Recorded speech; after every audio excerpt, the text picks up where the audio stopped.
Oke, salam sejahtera buat semuanya. Di video kali ini saya akan menjelaskan apa itu sejarah.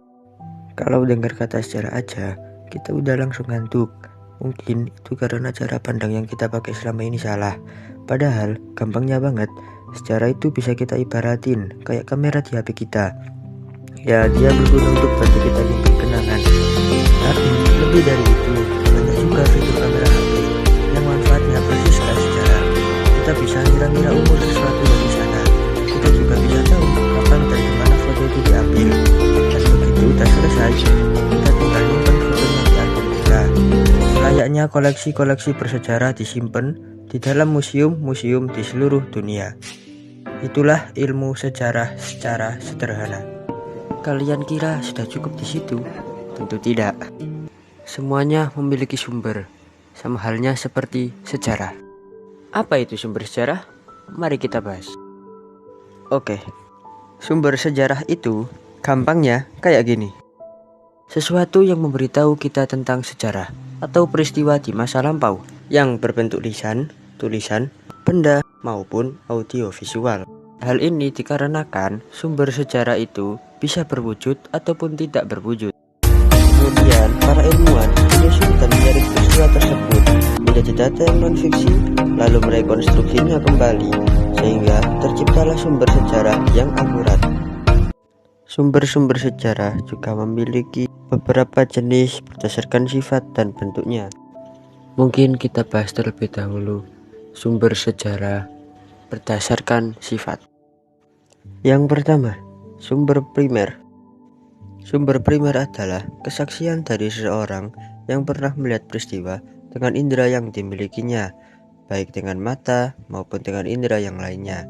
Informasi ini didapatkan dari orang yang secara langsung terlibat dalam peristiwa sejarah.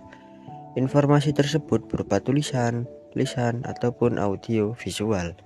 Yang kedua, sumber sekunder. Sumber sekunder adalah kesaksian dari seseorang yang tidak secara langsung terlibat dalam peristiwa sejarah pada masa lampau. Sumber sekunder ini bisa berupa tulisan, lisan, dan audio visual. Sumber sekunder tidak memberikan bukti secara langsung oleh pelaku, namun sumber sekunder ini memberikan informasi yang berasal dari data primer yang sudah direkonstruksi atau ditafsirkan. Biasanya penulis melakukan penelitian secara langsung terhadap peristiwa sejarah yang dibahas.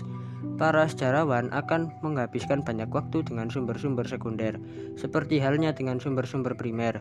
Tujuannya untuk memahami bagaimana para sarjana lain menafsirkan peristiwa-peristiwa yang tidak jelas dan mungkin tidak sepakat dengan analisis mereka.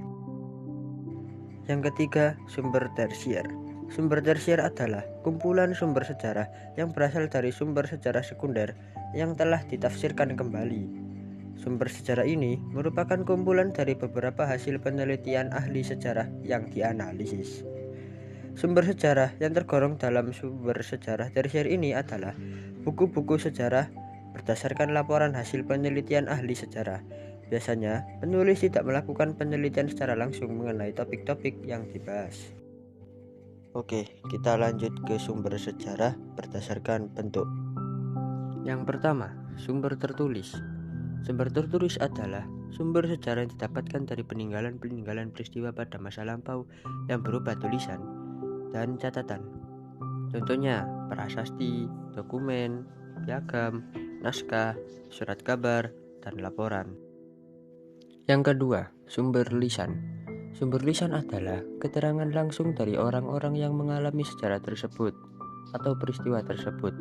Selain diperoleh dari orang-orang yang mengalami langsung peristiwa tersebut, sumber lisan juga bisa diperoleh dari kerabat atau orang lain yang mengetahui peristiwa tersebut secara rinci.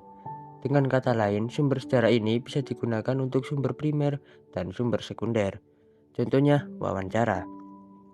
Pada dasarnya informasi yang didapatkan tidak langsung jadikan acuan, karena tidak semua pelaku sejarah ingat dengan peristiwa secara detail. Sehingga pemakaian sumber lisan ini harus dibarengi dengan sumber tulisan sebagai penunjang. Yang ketiga, sumber benda. Sumber benda adalah sumber yang berasal dari peninggalan-peninggalan sejarah berupa benda-benda kebudayaan.